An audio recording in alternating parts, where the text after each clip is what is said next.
Kita beralih ke berita selanjutnya. Tribunnews Kapolsek Nusa Niwe, Kota Ambon berbagi takjil untuk warga Pohon Mangga Air Salobar. Polsek Nusa Niwe menggelar aksi berbagi takjil bagi umat muslim yang sedang menjalankan ibadah puasa di Jalan Dr. Mailai Holo, tepatnya di depan pangkalan ojek Pohon Mangga Air Salobar, Kelurahan Nusa Niwe, Kota Ambon pada Selasa 4 Maret 2025 sore. Kegiatan ini dipimpin langsung oleh Kapolsek Nusa Niwe, AKP Johan Anakota, didampingi Wakapolsek Nusa Niwe Ibda Y. Mas Baitubun, beserta personel Polsek Nusa Niwe. Sebanyak 50 bungkus takjil dibagikan kepada para jamaah yang melintas di lokasi tersebut.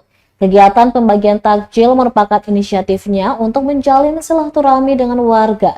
Menurutnya, warga merupakan mitra kepolisian dalam menjaga situasi Kamtibmas. Warga yang menerima takjil pun menyambut baik kegiatan ini.